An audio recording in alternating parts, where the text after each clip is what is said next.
Good evening. How we doing? How's everybody? We're doing. We're doing? We're doing.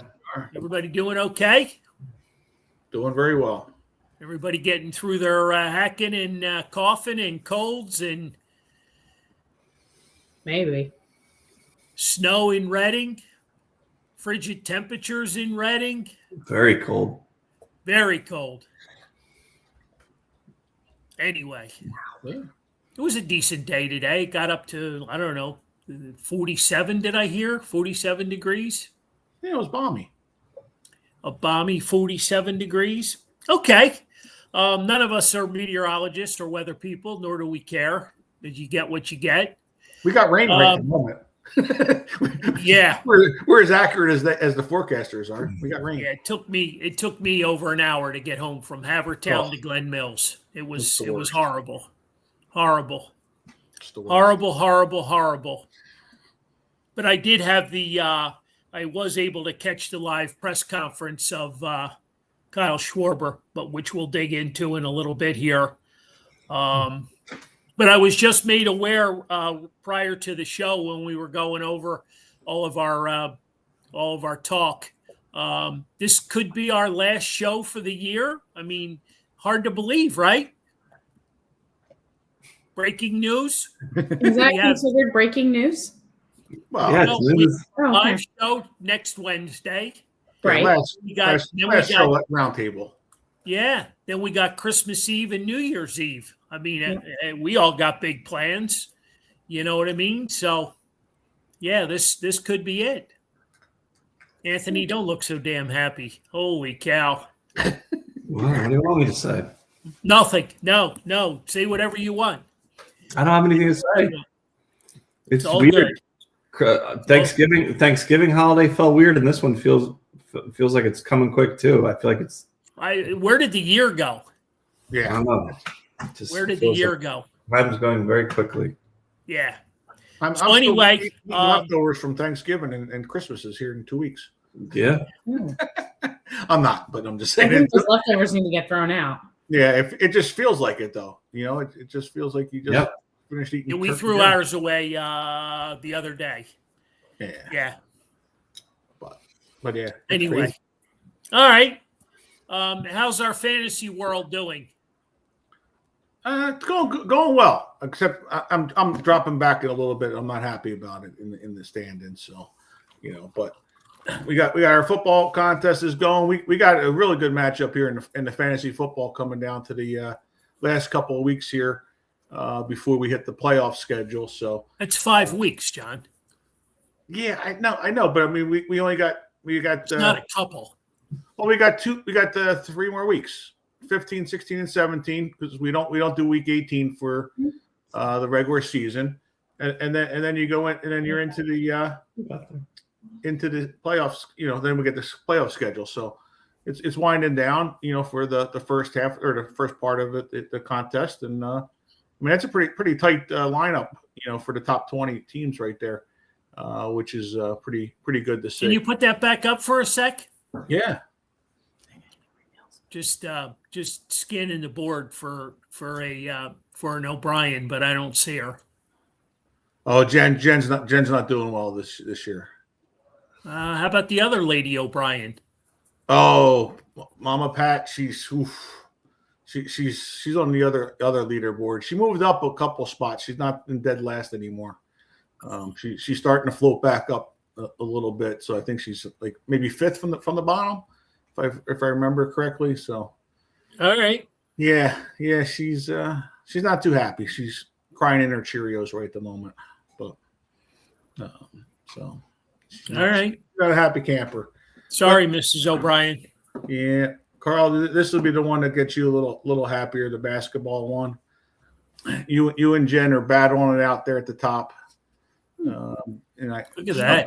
Yeah, Lauren and Anthony, you're right there at the 10 spot. So Look at that. it's another nice little collection there. So, so we are doing well there with basketball, and then our hockey.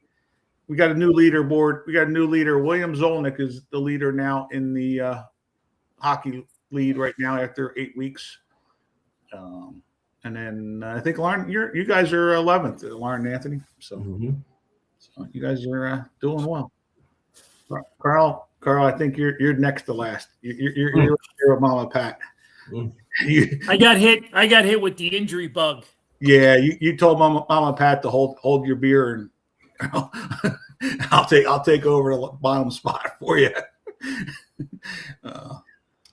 Somebody's got to come in last. Yeah. Oh, I got hit with the injury bug. So yeah, that's what we're going with. I went with a lot of prospects and a lot of hope. Yeah. You got a good chance for maybe the second half. You still plenty of time to come back. Still plenty of time. That one's got plenty. I mean, you're going until what? In the March, for that one. So you got that one you got plenty of time. So yeah. All right. It's going well. Like I said, we're down into in the everybody who's playing fantasy that's outside of our contest that are playing it. They're heading into their playoffs this week. So it should be a fun time of the year for teams. So yeah. All right. We got some exciting news. It's not breaking news, but it's exciting news that the Phillies and I guess their owner. I guess it was just reported that John Middleton met with Kyle Schwarber at his home to convince him to sign back in Philly. Yes. So 5 years, $150 million. What's everybody thinking? I think it's a great move. Let's just look at it from 4 years ago when he signed here. Would we have taken a 9-year, $230 million contract on? No, not at all. Not at all. Why would you have? Nobody wanted him 4 years ago. Yeah, so you average it out. He's making $25 million a year. It's all good. Okay, that's one way to look at it.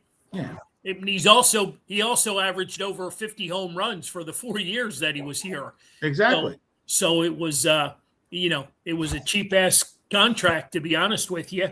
Yeah, but nobody wanted him. Nobody wanted, just like Pete Alonso last year. Nobody wanted him. Now the Orioles are paying him $155 million. How the hell is he worth $155 million? Not that many people that wasn't he in the home run derby last year? Past couple. Yeah, he's been in a bunch of them. There's not that many guys that can hit. I don't know if you've watched the league overall. No one can hit. So if you can hit even in the slightest, you're going to get paid a lot of money. So yeah, but Alonso, I mean, what's he average? About 30 home runs? Yeah, but for the first basemen, he leads most of the first basemen in home runs. So, there's not many other. There's no one else out there. I mean, if you want a first baseman, then he's the best option. I mean, it's Schwarber and him. There aren't too many other guys out there that are big home run guys. Big home run guys. That's all you had. Well, Mets fans can't be very happy, can they? Mets fans are furious between that, the closer, all that. The Mets are jumping off the roof right now. They're furious. They were supposed to be able to have one bad year and then bounce back, and they're not happy. I think they're loading up though, getting ready for a couple big moves. I wouldn't be. What big moves are out there? Well, I could see them going, maybe getting a Kyle Tucker or jumping into the Japanese market. He's not a superstar on a team, though. I mean, he's but when you got Lindor and Soto and some other guys that Well, yeah, you'll fit in, with them, and you add a couple. Where's he going to play? Doesn't Soto play right field? Yeah, but Soto's also played left. Okay. Or Tucker may even go out to center field.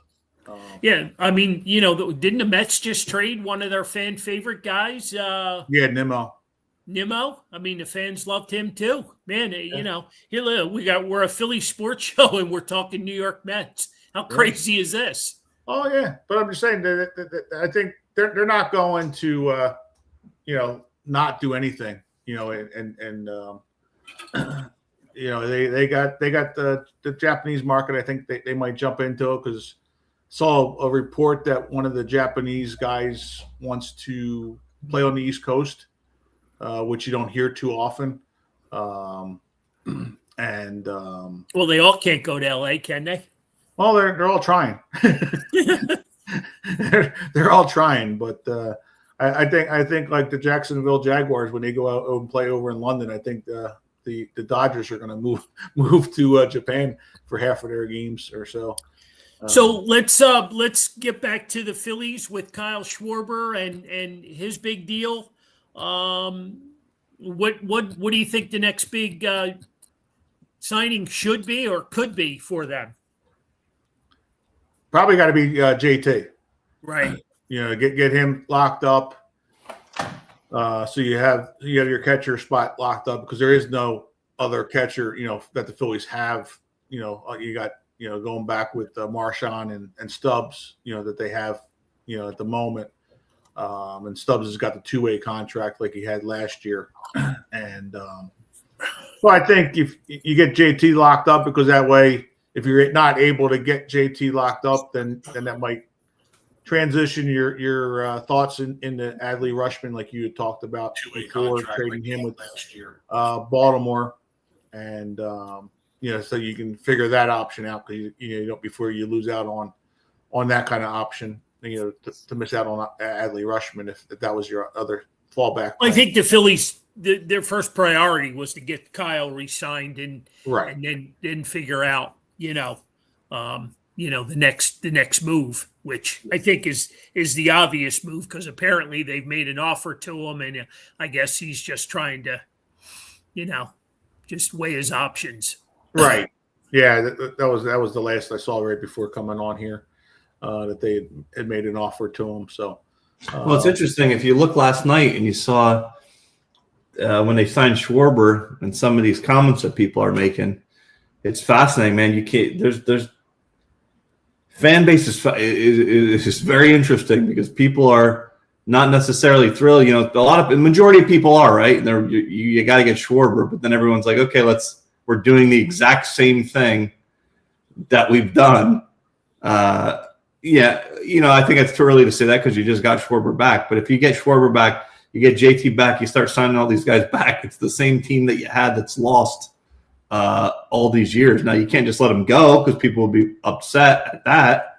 But you have to understand that they got to do something a little different. If you just get Schwarber and JT back and nothing really changes from there, I mean, are you confident that team's going to win any better other than the Mets not doing as great? I don't know that the Phillies are in much better of a spot than they were. All these guys are just a year older. I think you're going to have a whole new outfield. I'll keep going back to priority number one was to get Kyle re-signed. Number two is to get JT re-signed because they're the best pieces on the market that fit, the Phillies. It's super obvious that Nick Castellanos will not be back. Whether they trade him and get a bag of chocolate-covered pretzels or, just outright release him, he will not be back in the locker room. They're trying to trade Bohm. I think they're really trying hard to move Stott as well. Yes. And then the third piece is Marsh. And then, the article quickly shifts to what a great offseason, wherever he's playing. Rojas, I guess, over in the Dominican League. Is that where he's at for the winter? Playing winter ball over there. How great he looks and how this and how that. And I'm like, no, stop. I don't want to read this. Well, you saw the same thing last year. He's a Dominican player. He's not an American player to play over here, in the major leagues. He can go down there and dominate winter ball and, Well, I hope you're right. I just hate reading into too much. Well, he was the MVP last year, right? Wasn't it? That he was like, yeah. Yes. You're playing, let's face it, better, a little bit better than beer league teams over there. I mean, are there that many of these guys out there that are gonna? I was looking at some of these names, and obviously there's only a certain amount of guys, and everyone. It sounds like everybody, for the most part, minus one or two teams, is in the mix for these guys, right? Like Pirates, Orioles, but every team seems like they're in the mix. So who are the Phillies going to get that they're going to be able to get away from someone else as a free agent outfielder? I mean, at some point, you got to develop some guys from within. You got to use a Crawford or this person or that person. I mean, there's only so many guys out there that I think are going to be ready to help the team get to the next level. I don't know if there's a ton out there for that right now. Well, the Marte trade doesn't want to go away. You know, Right. that rumor, just keeps fueling every day. And what is that? What is the latest on that? What do they? Well, I think, it's probably come down to what prospect you're going to give up along with, Price a and Marsh, a Bohm, a Stott, what is the package going to be? What is it going to consist of? Yeah, I don't know. He'll play second base, and then you have options there, right? You can trade Bohm and hopefully get an outfielder potentially. So it may not be just free agent based at that point. Once you get a couple of guys locked up, you'll be able to make some trades, with the Bohm, a Stott. And do you guys think you can get something good for those two guys? Because I mean, they're it's going to be a package. It's not going to be a 1-for-1 type deal. No, I understand that, but I'm saying they're so streaky, both of them. Do you feel like that you can get something good? Because the teams that get them are going to be pretty hesitant to give you something good for those guys because they're so on and off. Bohm was an all-star, great. Stott has these times where he looks like the best, and then they just don't hit for months. So it's like, what the hell are you going to get for them? I don't know. It's so hard to judge. Well, it could be, like a Von Hayes type trade, 5-for-1. You know what I mean? Well, that and also just other teams might think that they can unlock certain things. That might, like Bohm might thrive in a situation like Pittsburgh, say for instance, or Kansas City. Go somewhere where the attention's not all on him like it is here in Philadelphia. You go to a lesser team, he may not like it as much, that way, but where the pressure's not all on him, you might be able to unlock something. What would a team like Oak, the Athletics, who are moving into the new ballpark in Vegas, in a couple of years, would that be enticing to him for them to be a third baseman?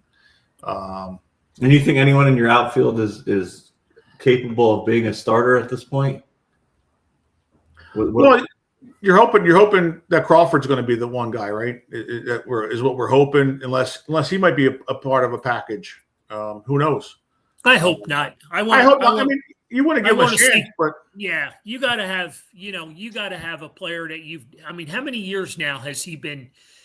What is it? 4 years now that since he was drafted and came up and went through the organization and he's done 3. well. So I think it's time to find out what you have.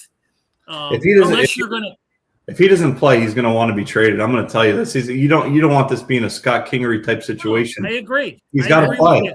I don't know why they don't. Let me ask you this: what if he's involved in a big trade for Buxton from the Twins? Because I really think the window. Although Kyle signed a 5-year deal, I think the window, is the next year or two to win a World Series. Yeah, you guys agree? 3 at the max, but yeah, 3 max. I mean, you got to get it done now. I mean, these guys are going to be, soon to be, I mean, Kyle's already got gray whiskers. No, you know what I mean? Yeah, I mean, it's great you got Kyle. I mean, he's, a guy like that it's a lot of power that he's swinging from up top, and something could happen at some point. JT's knees aren't getting any younger. They got to win the last 2 years. We say this every year. We say this every offseason. Yeah, but I'm saying for the same thing. Yeah, but at some point it actually happens where your body breaks down and it doesn't work. I second that. I think we say it every week on the show. Yeah.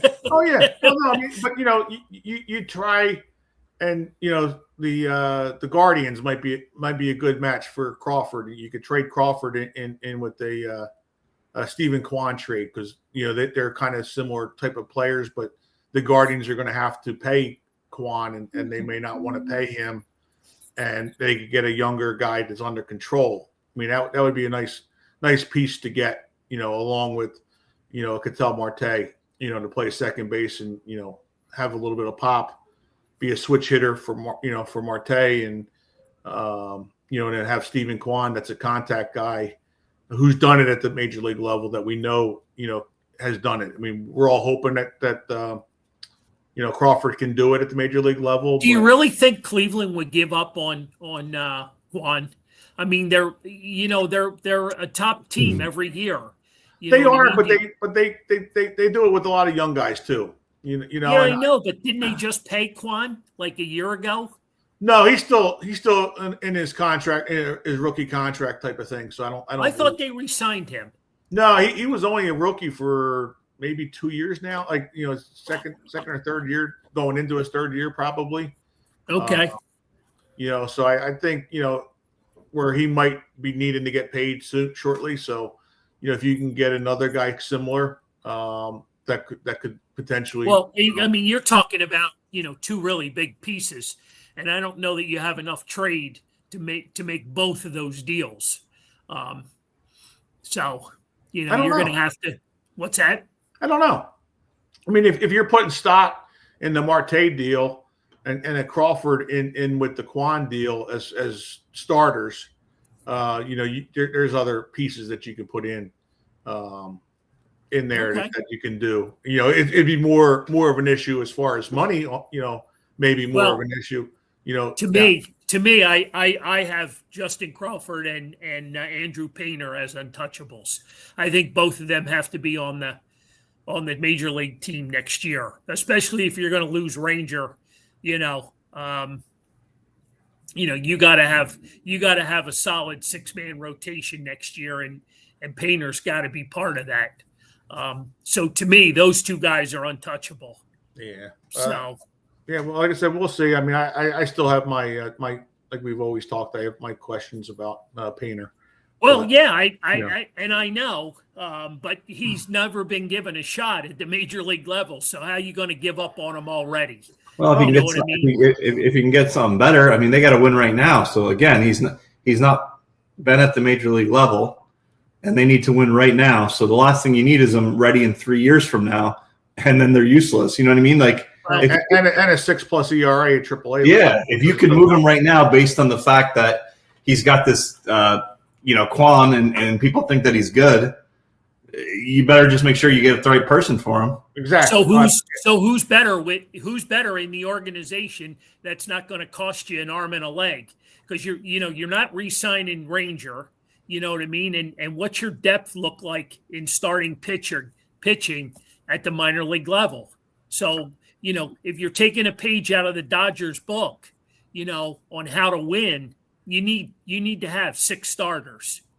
Well, I don't know that I don't know that anyone's taken honestly a lead out of the Dodgers book, because unless you have billions upon billions of dollars, you're not going to do that. I don't care what owner you are; they are an anomaly, and that's why people are trying to get this thing fixed. Well, I'm talking more along the lines of.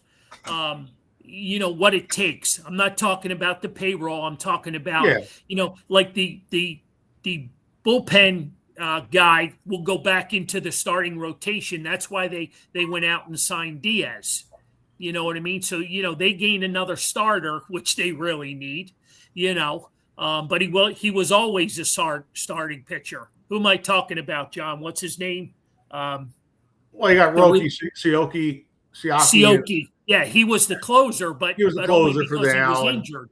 Right. I mean, they have a lot of guys that bounce back. That Sheehan pitcher as well, and they have a few guys that bounce back and forth, like you said. My point is, you got uncertainty, with Zach Wheeler. You're losing, Ranger Suarez. Well, so, I don't know who we are. Well, you are. let me just let you in on a big secret, because you're not going to be able to re-sign them. Well, like I said, I think if you're going to make a move where Painter is that may change things. That's what I'm saying. Like it's not a 100% guarantee that Ranger's gone. Because Yeah, why can't they keep him? Seems like he's the one guy they need. If they were talking about all this pitching stuff, Well, you can't pay everybody $150-200 million. The Phillies are not the Dodgers. Well, that's and again, I know that's not what we want to talk about, but that's the problem of it all. Well, is that once we get into that spot, then how is anyone ever supposed to beat the Dodgers if we can't buy players that you want because of the money? Then how are you ever going to beat the Dodgers? That's the bigger we had them beat. We had them beat. We're the only team that could play with them on the field in the playoffs. So I'm confident in our guys. But you just need to retool this thing. And you just can't pay everybody, I mean, where are you getting all this money from? I know John's got deep pockets and he wants to sign everybody, but you can't do it. It's impossible. Well, no, I don't know that that's impossible because there's money to be there. You just got to be willing to go and do it because. Well, and again, I'll bring up the Dodgers again. I mean, look at all the type B players that they have on that team. There's only a handful of guys that are getting stupid money. So they are a good team that knows how to hit when you need to hit. Oh, I no argument. Well, I don't know if that's Dave Roberts. I don't know if that's their other coaching. I'm sure it's a lot of behind the scenes stuff, but I've never seen a team get more timely hits than they did, and that's maybe that's one of the reasons why you hear Mattingly and all those rumors for the Phillies and this and that because.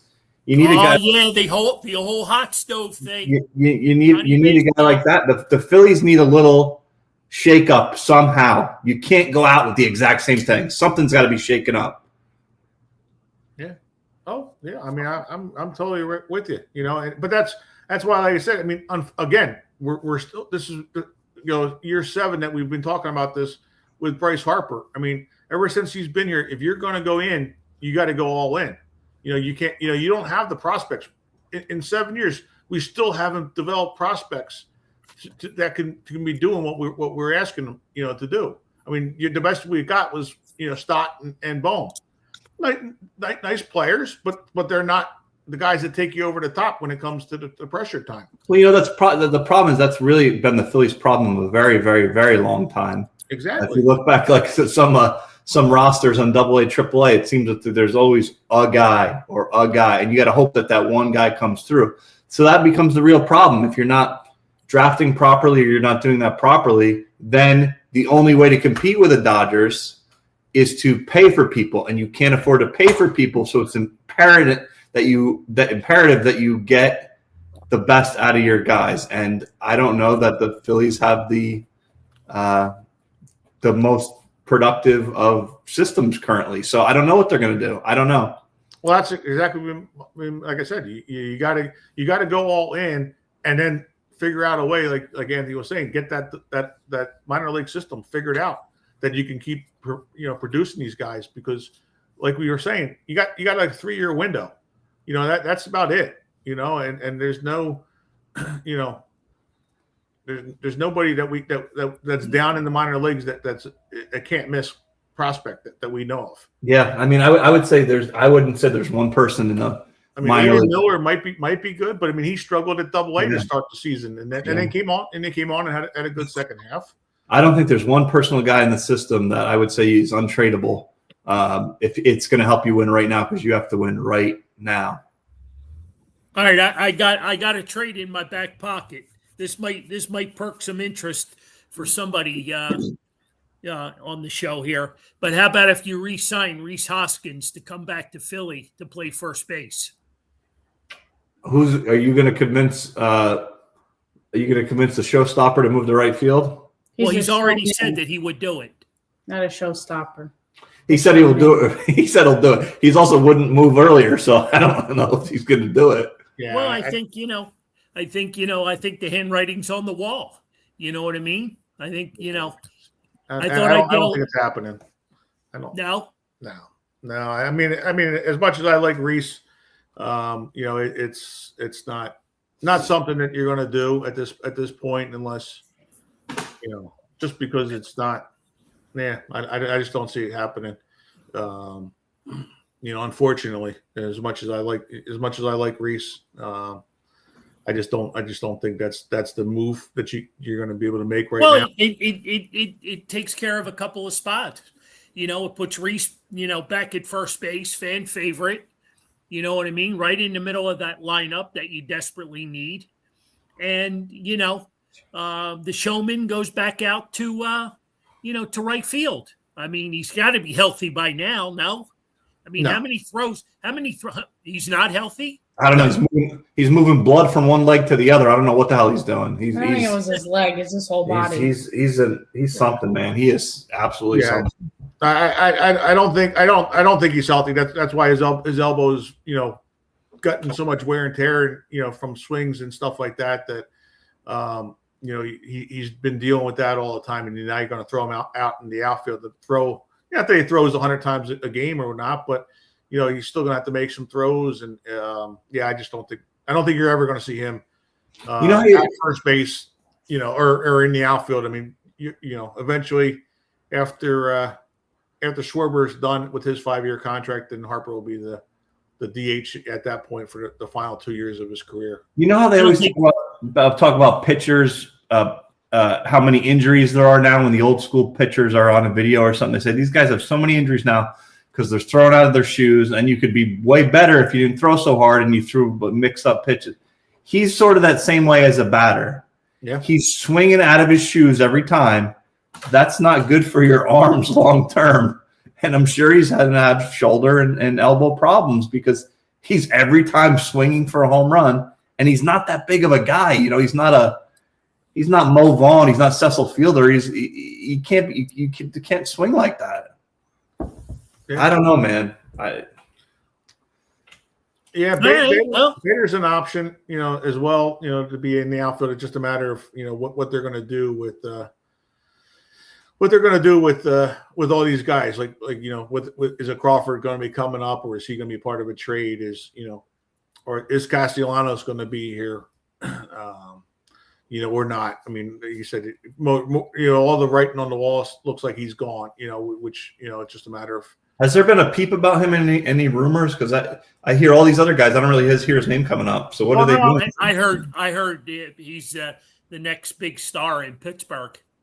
I would take most of the guys on your team, but I don't really like the attitude of that guy. You don't even want him, huh? I don't. I mean, if he could help, would be one thing.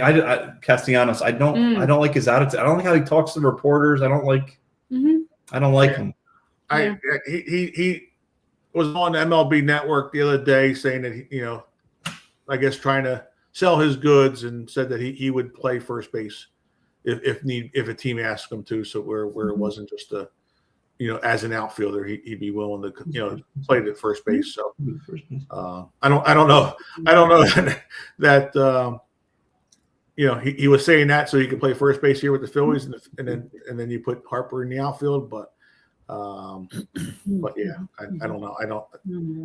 There's just so much things going on, and until you get the Schwarber, which is done, and then JT figured out, then the Phillies know what their next move is. Well, the other thing about baseball too is it's kind of ridiculous just to think about a little bit. You look at basketball and football and how that stuff moves. Harper didn't sign till right before spring training. These guys, whoever's out there that's of note, they're going to try to milk it for as long as they can and get as much money as they can. You might not see a bunch of stuff happen. We might be in February, and you're like, I don't know what's going on with some of these guys. With some of them, yeah. But, I mean, you're going to start seeing, everybody was saying Schwarber was holding things up because everybody wanted to see, because there's so many teams that were in on him. So that was going to, be a factor on, what other dominoes fall. So I think you're going to start seeing some more moves coming up shortly. Well, the Orioles move pretty quick. I mean, they right. offered the same 5 at 150, and less than 24 hours, they got Alonso signed at 5 for 155. So I think things are moving quick. You know what I mean? Well, that's what I'm saying. You're going to start seeing them now. Things are going to move, and then I think these GMs want to get stuff done. So that they can get their teams together, because these players start to report in January. You're going to be, January 1st is going to be here before you know it. And a lot of these guys are, have homes down in, Florida and Arizona, and, they want to get their bodies in shape. So I think things are going to move pretty quick. And to be honest with you, who's the next big move? A Cody Bellinger? I mean, you keep bringing up Kyle Tucker. Who else is out there? There really isn't any big names. Yeah, I mean, there's not a whole lot. No. No, I think that's why the Phillies need to be creative with a trade.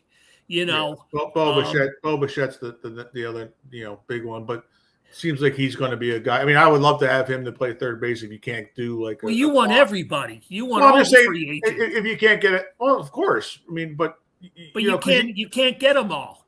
No, I understand that. But you've already got Turner tied up, and nobody brings up his name. $300 million. Well, there's nothing to bring up unless you want to put him on the discount rack. I mean, what are you going to bring up? No one's taking that on. That's a waste.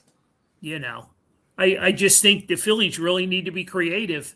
If they're going to pull off a trade, and whether it includes a prospect or not. Well, let's face it. There's no major league guys other than Stott and Bohm that teams are going to be crazy to go after. Well, you got Marsh, but Marsh isn't going to be a guy that's going to get you. He's going to be a third or fourth piece that's in a trade. You're creating something. You got Matt Strom. They talked about they could be moving him. Because I guess all of a sudden, he's being overpaid for what you're getting in return. Well, because you got three lefties now, and but I mean it's something that again. If you're worried about $7.5 million, John Middleton, you're in the wrong business. Well, I think he's in the right business. He sold a cigar business for over $1 billion, so I think he knows exactly what he's doing.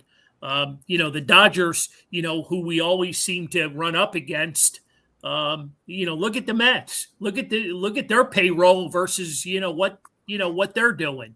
So I think the Phillies are in a good shape.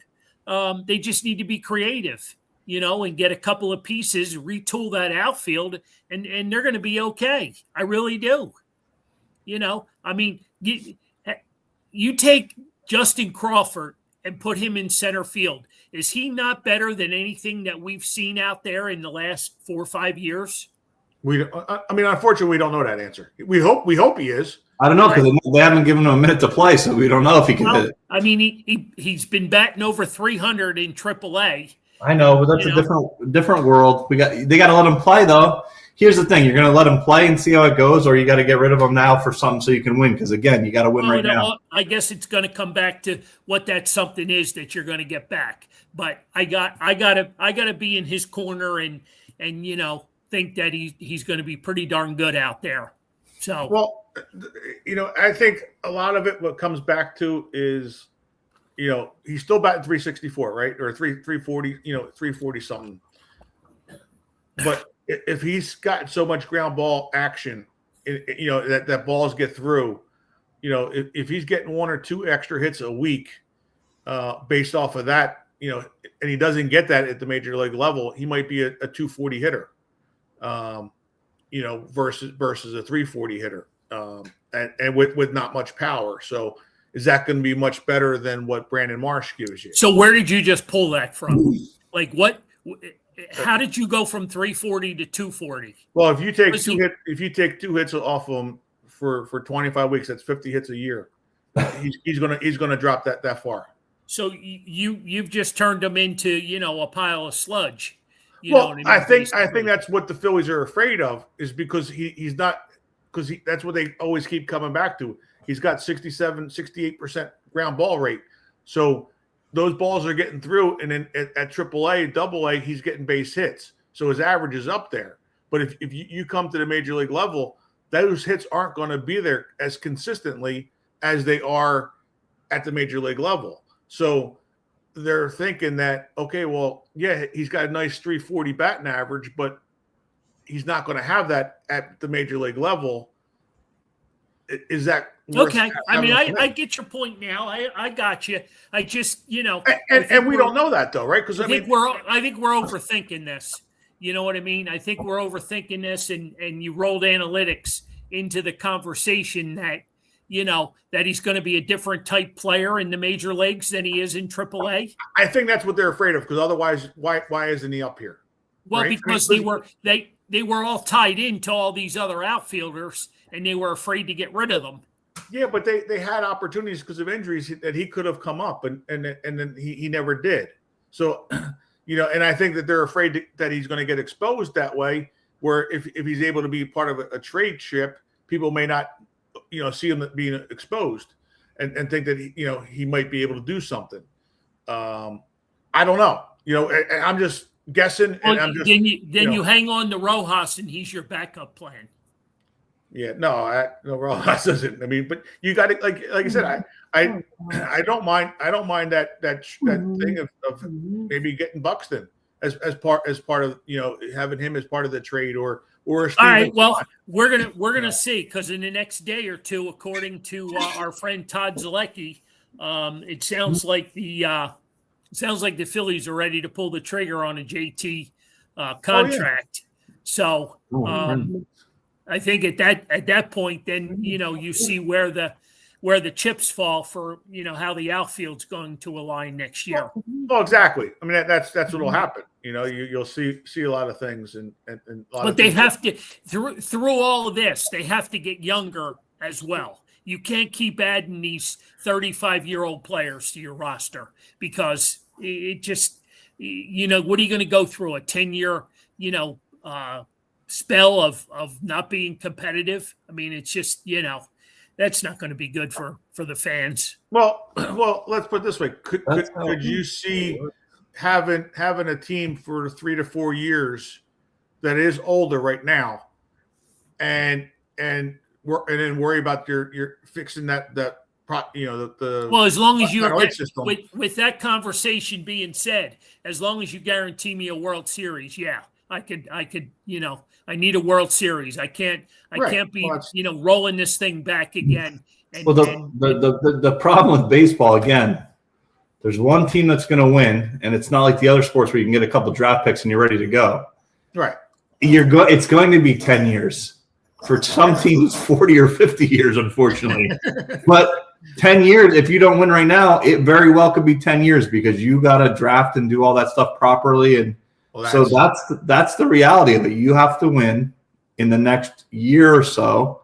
And that's if there's, if we're playing after that. And that's why, like I said, Middleton's in the wrong business if you're worrying about it, because if you're just worrying about your major league level, you're not seeing what the future is going to hold, because you're always going to be stuck with having to go spend $1 billion on your payroll, because you're not going to have enough talent to replenish those guys. All right. And that's the problem. Okay. It's already 7:15. Yeah.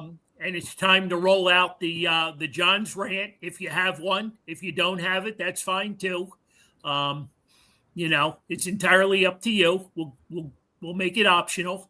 It's the holiday season. We'll let it pass, because part of it will be with. You feel I don't want to disappoint you guys, but if you want it. No rant today.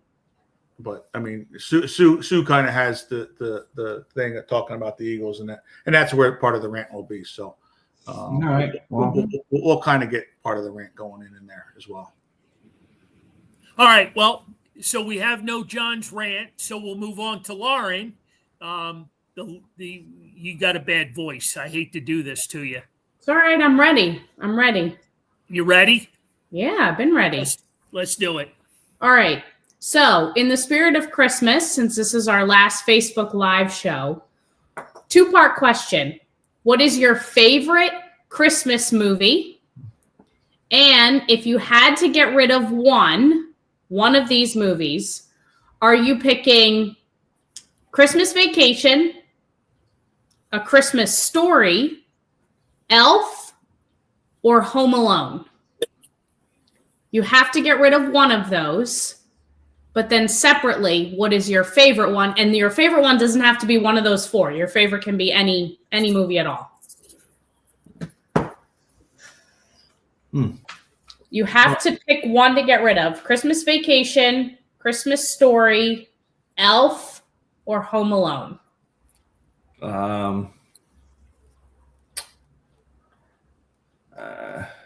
You're not an Elf fan. No, either Elf or Christmas Story. I'd probably get rid of Elf. If that went away, I wouldn't care. I'm not into that as much as other people. The other ones are good.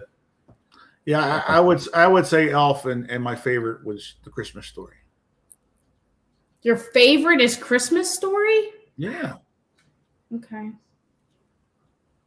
And Emily, you'd get rid of Christmas Vacation? Oh my God, guys. I like Rudolph. Rudolph's good. Is that the cartoon one with the Misfits? I love Rudolph. All right. I like Rudolph as well. I don't know. The one that you got to get rid of, I think the one I've seen the least is A Christmas Story.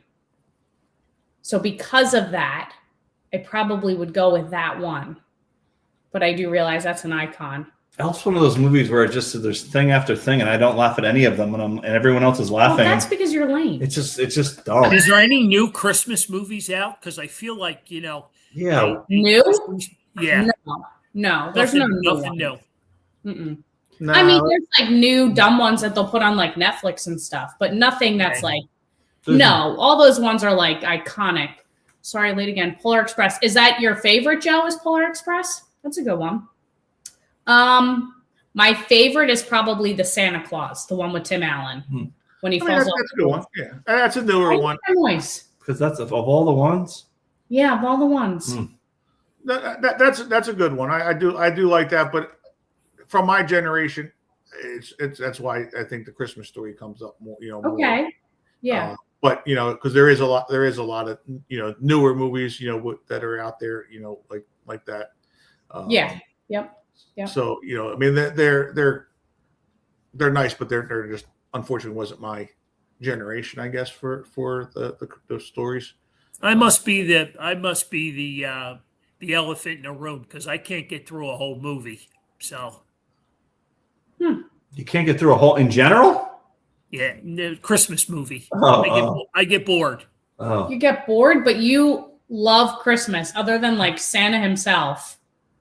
Yeah, I just get bored. I just get bored. Okay. So you have no input in the matter. You could get rid of all the movies and you wouldn't care. No, because I can watch them for a little bit, like All right. but then I kind of like doze off. All right. And just the fact that Christmas Story plays 24 hours straight tells you that. Yeah, it does. That tells you alone that's got to be the best one. No, that tells you that the engineer in the TV studio just wants to put something on so they can go home and enjoy the holiday. Well, if they did, they would put like Polar Express or Santa Claus on there. They could do other ones, but I do think it's rather lazy of them. There are a million other movies they could put on. I feel like it's the same 6 movies all the time. Mm-hmm. There's so many other movies they never put on. Well, that's why I asked the question: Is there something new? Is there something I should be turning my attention to? Or No, but there's older stuff that they don't play, like that movie Jingle All the Way with Arnold Schwarzenegger and Sinbad. That's pretty funny, and they never play that ever.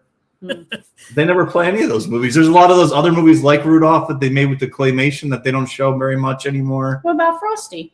Yeah, Frosty sometimes they play, but not too much. They all used to be on CBS, and the problem now with all the streaming is that you got to find it. So like if you're not thinking of the name, or you don't remember the name of what they were, they all used to be just on CBS every Saturday, Sunday. Now you can't find them.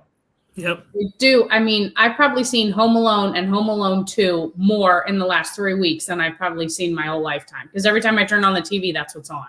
Right. Yeah. Die Hard. I don't know if I've ever seen Die Hard. Die Hard is just an action movie, but it takes place at Christmas, so people think it's Christmas. Do you not think it's a Christmas movie? No, it's like, you can watch it on Christmas. It's like Planes, Trains, and Automobiles for Thanksgiving, but it wasn't really. Joe, do you think Die Hard is a Christmas movie? John, do you think Die Hard is a Christmas movie? That's the big old question. That is the big question. It was done around a Christmas, a company business or a business Christmas event. So they were all having their Christmas holiday thing. So it was done around the thing. But I mean, when you're shooting up things and blowing up buildings, I don't know how much it's fully Christmas Story, but it does have. There was a Christmas party, so yeah. I mean, it's a stretch. It's a Christmas movie then. Yeah, it's a stretch for being a Christmas Story. Because Christmas stories, you think mostly cute things, right?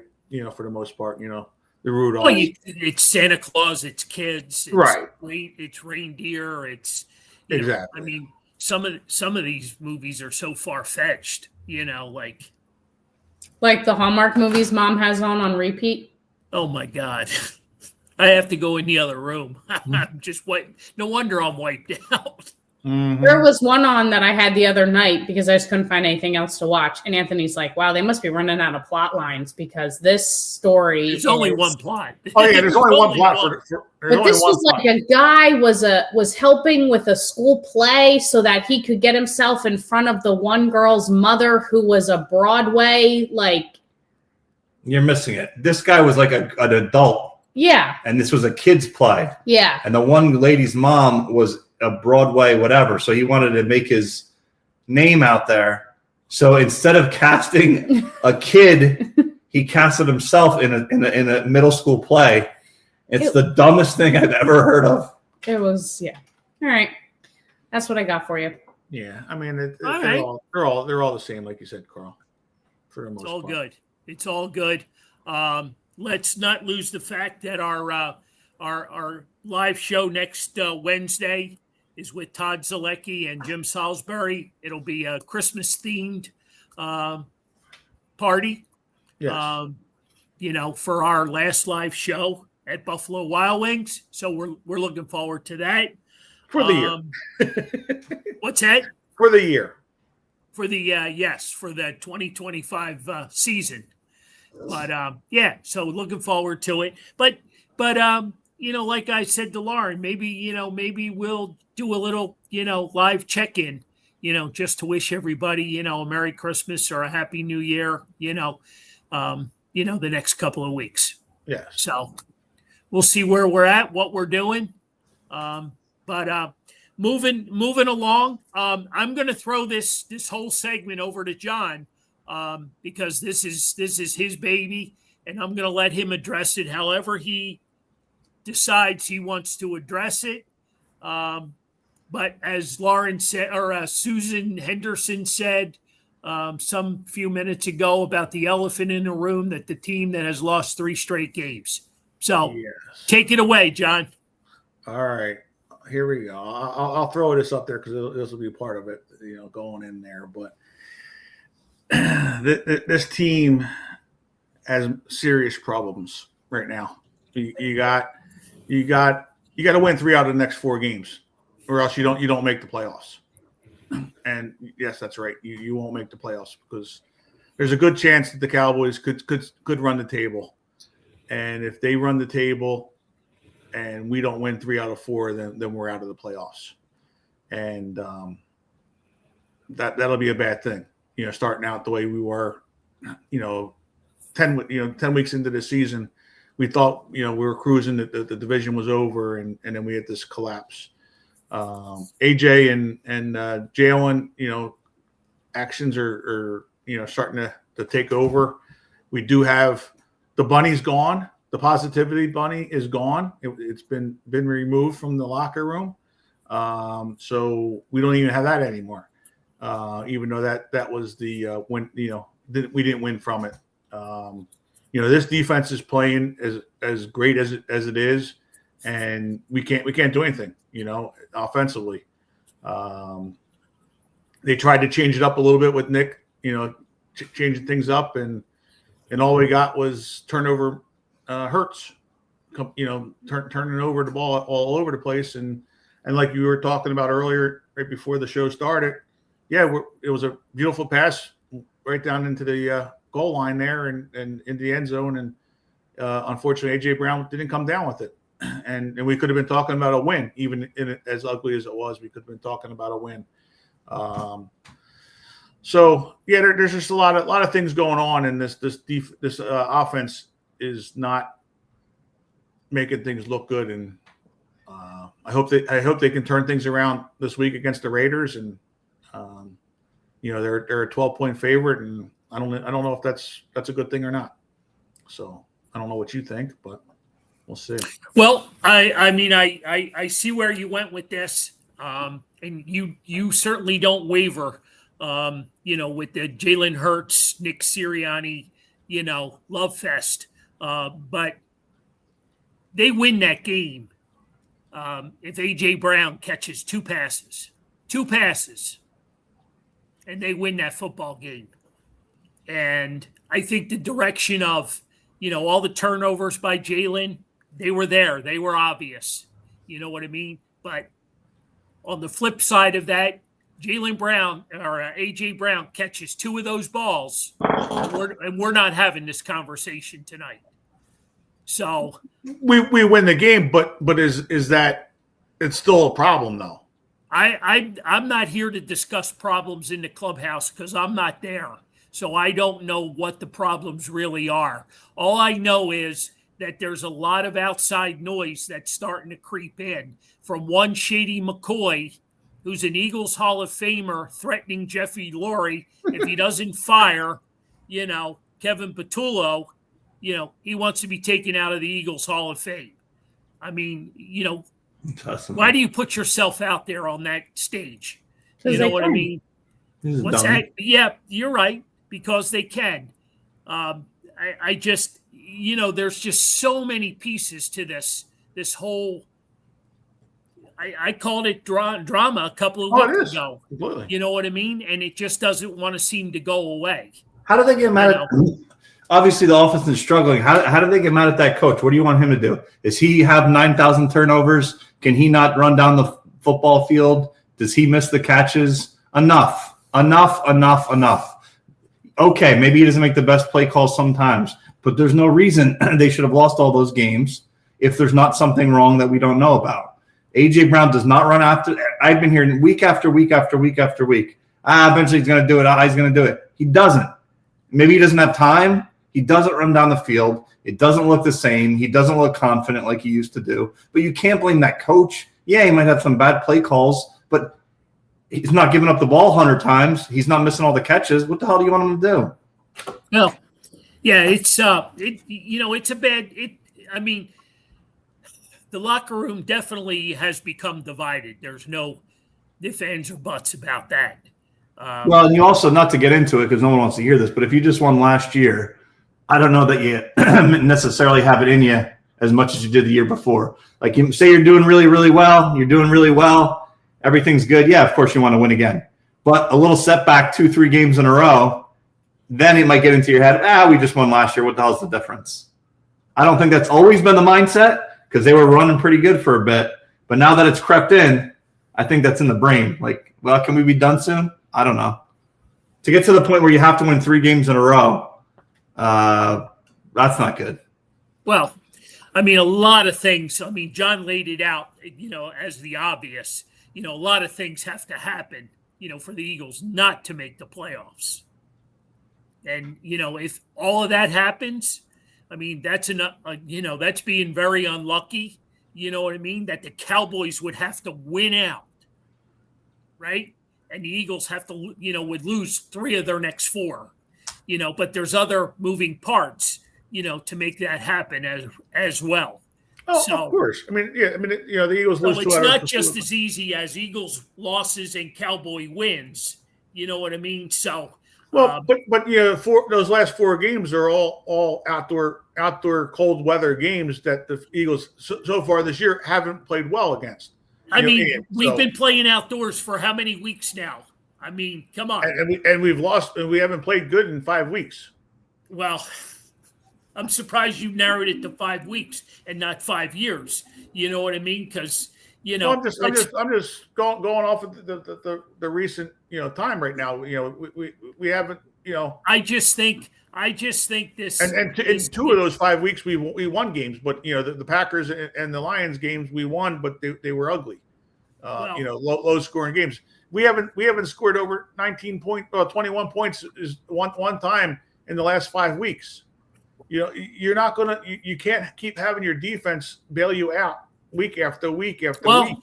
like I've said, defense wins championships. So, And I know everybody wants to be positive, but you gotta be thinking. Well, I will. I No, I because know. You won Super Bowl 52 and you won Super Bowl 59. So life can't be that damn bad. You know what I mean? And if it is, a conflict between two players, then you need to set their asses down. What happened to the conversation that Jeffrey Lurie just had with AJ Brown? Where did that go? I mean, that was just on social media. AJ, That's what AJ went out to social media again this past game. Oh, I didn't see that. No. He had what I'm saying is the conversation he had with Jeffrey Lurie was kind of a closed door conversation, but he left by saying, if you have a problem, don't put it out on social media. He didn't. Right. I mean, the only one that keeps having the problem is Jalen Hurts with not getting the ball out to players. But what do you want him to do, though? Because the problem every time I watch, which I don't watch nearly as much as you, but every time I watch and he's scrambling, what the hell you want him to do if these guys can't hold him? Like, you watched that game the other day, and even though the Chargers barely won, that quarterback had 5 hours to throw the ball. Jalen Hurts has like 6 seconds maybe to throw the ball, and he's running out of bounds every time. Every time he's running out. He has no time to throw the ball, and he's not – even when he does that, back in the day, he used to run forward. It's like that's the thing. He's not running. He's not using his legs to help the team. Well, something either happened or there's something mental in there. He either can't physically do it or there's some mental problem because he's not running straight. Right. I don't understand. Yeah. No, I don't understand. Completely agree. So I've saved my voice for my 3 points I have to make about the Eagles. This is the only reason that I wanted to talk tonight. One, I think the problem, honestly, lies with Saquon Barkley. And I say that not because of him as a person, but what he does to that locker room. He came in last year. He was the fancy new toy. Everyone wanted to get him the ball, run the damn ball. They made shirts. They made hats, run the damn ball. That's all we heard was run the damn ball. Well, you know that's going to piss off A.J. Brown. It's going to piss off any wide receiver, let alone one that's got an ego like A.J. Brown. So now you've got Jalen Hurts juggling between making sure Saquon gets the ball enough and making sure A.J. gets the ball enough. It's like a parent making sure that each child feels loved. So he's got to deal with that. So I think there's a bigger conflict that surrounds him that no one's really talking about because Barkley's like the golden child. He can do no wrong, but he hasn't really performed well this year. You saw him run that one time in this past game for what was it, like 50 yards? And we all breathed a sigh of relief thinking, okay, he must be back, and then right back to the same thing again. So I think there's a divide there. I truly think that Saquon and AJ do not get along. I don't think they like each other because they both want the ball. So Jalen Hurts has to manage that. That's point one. Point two, AJ can't run his mouth and say, get me the ball, and I'll make plays happen. And then when he gets the ball, he drops it twice. You can't put yourself out there, and then when push comes to shove and it's time to do it, he doesn't. And my third and final point is, I don't think Jalen Hurts is stepping up to the plate as a veteran or a leader that he should be. I think he's lackadaisical. I don't think he has any mojo. I don't think he has any oomph. His press conferences don't leave you inspired or wanting to do anything. If he really wants to be the next Michael Jordan, he should maybe sit down with Michael Jordan and talk to him about how he put those teams on his back, how those Bulls won 5 championships because Michael Jordan put those teams on his back. Jalen Hurts doesn't have that mentality. He wants to think he does, but he doesn't. And I just, if the offense is failing, that starts with Jalen Hurts. And I don't see anything happening with him when it comes to that. Those are my 3 points. And now my voice is shot. Very, very good points, though. It was great. I mean, and it's all true. The only one I do disagree with a little bit, and I could be wrong, but I just don't know that the Barkley and AJ Brown is as big of an issue as it might be. I think it's more just. I just don't see them like in cahoots with each other often. Like if you look on the sideline, they're never together. They're never like looking at like plays and how something just developed, if it worked, if it didn't work. It's normally Jalen with AJ, Jalen with Saquon, Jalen with Nick. Like they're never, it doesn't seem like a cohesive unit. They all don't seem to be out there with the common goal to score a touchdown. They seem to be out there with, well, let's make sure we get this play to AJ. Okay, now we got to go back to Barkley. Okay, back to AJ again. Oh, one play to AJ. Well, the next time we'll make sure we go to Barkley twice. Like it seems like that's a constant thing that they have to monitor. No, they may have to do that a little bit, but I think the not being together on the sidelines is just part of the way the sidelines are broken up as far as the running backs and the wide receivers are together. When you see the offensive line together, because the coaches are all, talking with them, individually that way, just off of that point, but. I mean, all I know is I saw a quarterback on Monday night that barely had a second hand run around like crazy as if he was about to win the Super Bowl if he beat the Eagles, doing everything he could to make plays and make that team win. And they did. Right. And you're right. Who had two working hands, didn't do half of what that guy did. I think what people like to see in general, whether if it is just a little oomph. Whether it changes anything or not. The reason people like a Larry Boa is not because he's the world's greatest coach. The reason people like Larry Boa is you feel like he'll hit you in the ass and make you run and make you do stuff. Same thing with some of this other stuff. People feel like, okay, well, Jalen Hurts in these press conferences or Bryce Harper in these press conferences, like every friggin' time it's the same. We got to do better. We got to do better. Yeah. They're just answering the questions to get through it. Have some energy. Look like you want to be there. I don't know if it's because they're getting paid a lot or what, but, I'd be angry. I'd say, well, we suck. We got to get better. Like, we have to do better. Like, they talk like they don't want to answer the questions. And how do you get his press conference every single game sounds exactly the same.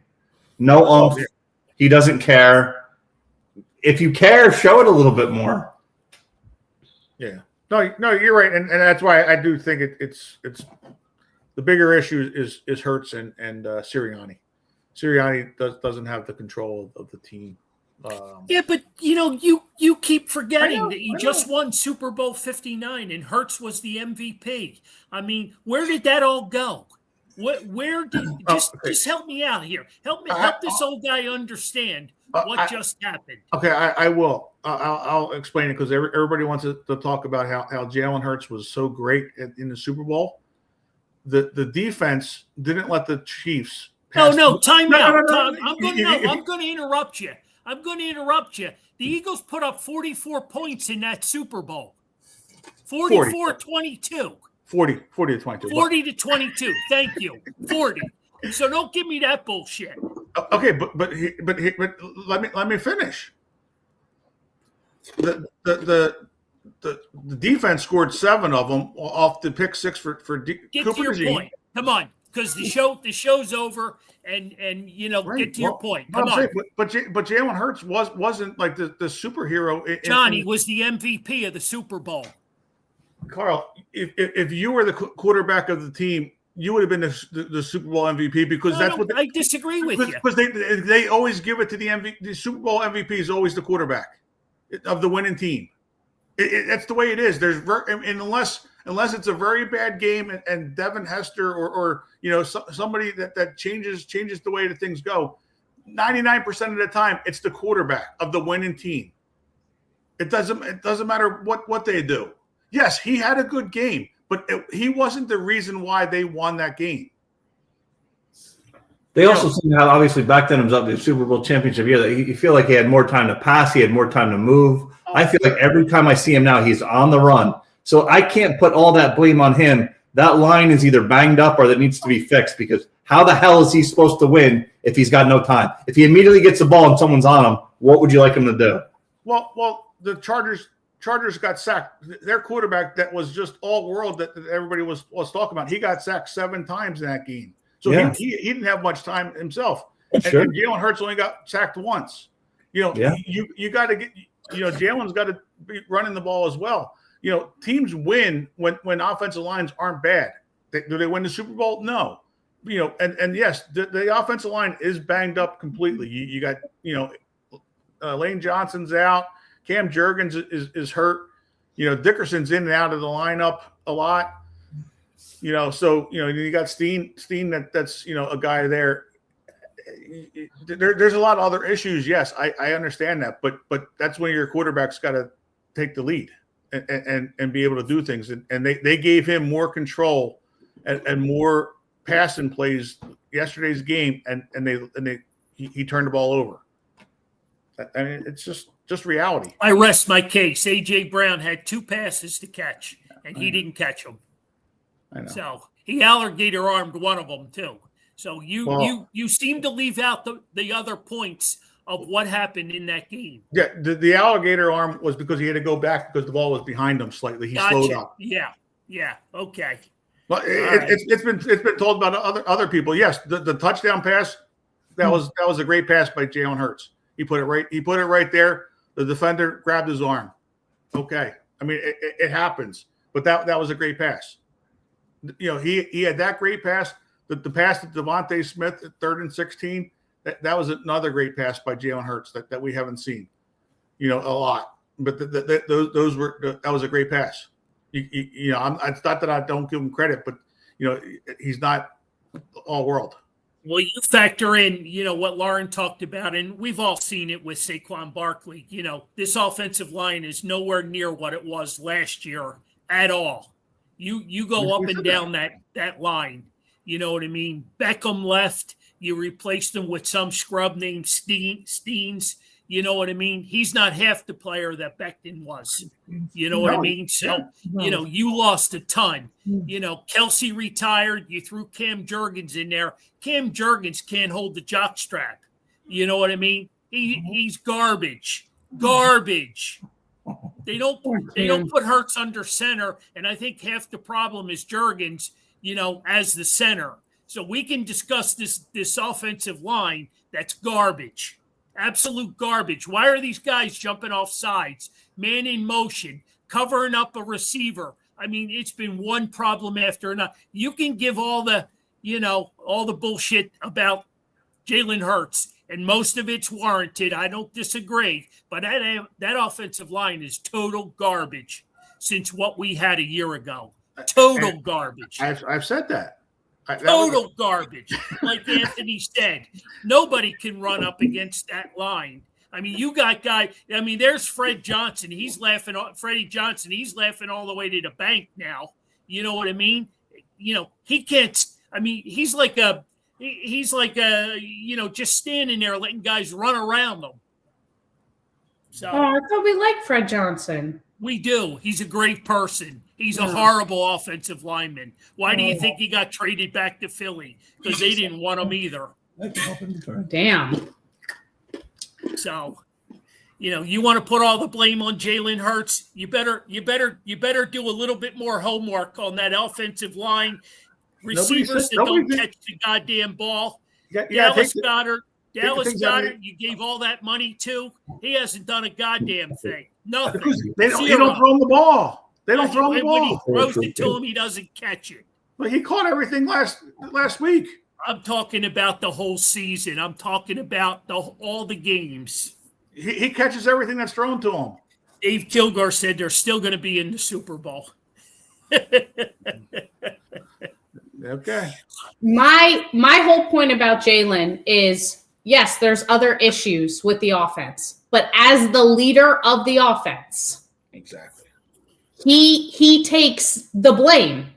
If the offensive line isn't working, he needs to go into those meetings and talk with those guys, talk with the offensive line coach, talk to that Stoutland guy that all I hear about is how fucking great he is.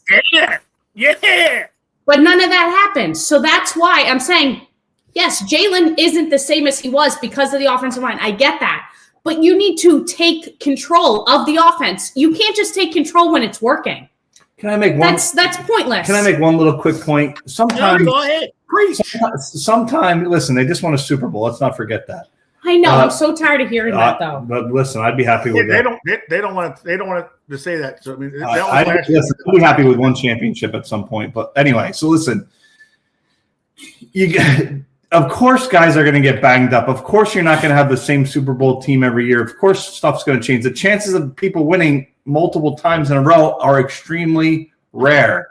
They're still good. They have issues. The guys are hurt and banged up, and they might not. So what do you do? It is what it is. There's nothing to do. What do you do? You go to practice. You try to figure it out. They don't seem to be figuring it out, though, is the problem. Just because it's okay, figuring it out doesn't mean that it's going to be fixed. It means trying to get better each time. It might not be fixable for this year. This might be an off-season fix. I don't know that. After the last three games, it don't seem like anything's going proper. So, well, we must be arguing about the same thing that everybody on Sports Talk Radio in Philadelphia, because they're ready to put Tanner McKee in at quarterback. Well, that's just ridiculous. But. Yeah, I mean, I wouldn't even go that far myself. It's also goes back to, like you were saying, it's Sirianni and the coaching staff as far as the penalties and all that kind of stuff. That's where the coaching comes in. And every time Nick doesn't have quality coordinators, he's got one in defense, he doesn't have it on offense right now. There's always issues because they don't do what they're. He's not a good coach. He won us a Super Bowl, so everybody wants to put him on a parade. But just remember, in Super Bowl 52, we had a guy called Dougie P, and Dougie P is no longer in the league because he wasn't a good coach either. But he won a Super Bowl. So Nick won because he had Kellen Moore and Vic Fangio as coordinators that carried him and put him in a corner and took care of the business. He had the greatest offensive line that year, and Saquon Barkley took over the season. So yes, those are the reasons why.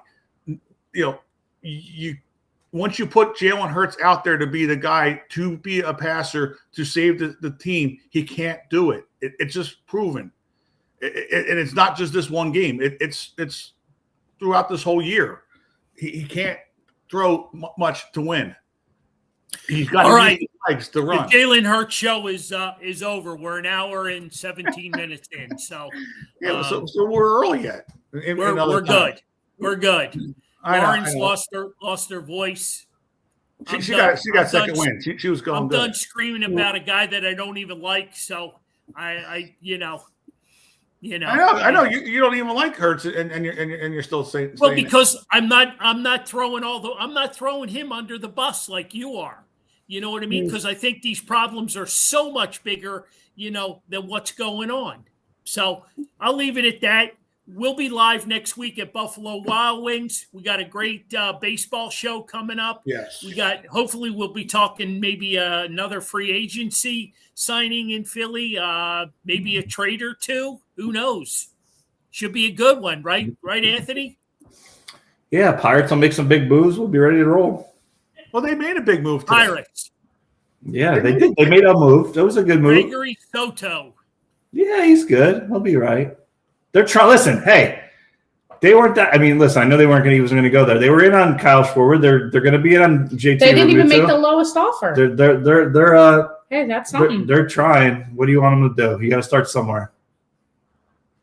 We got to get Goose on the show so we can pump up the Pirates. Yeah, we could wait for a while. Let's wait. All right. If this was our last show for the last round table, it was a good one. Absolutely. It was a good one. Let's open in January. You said January 7th, right, Lauren?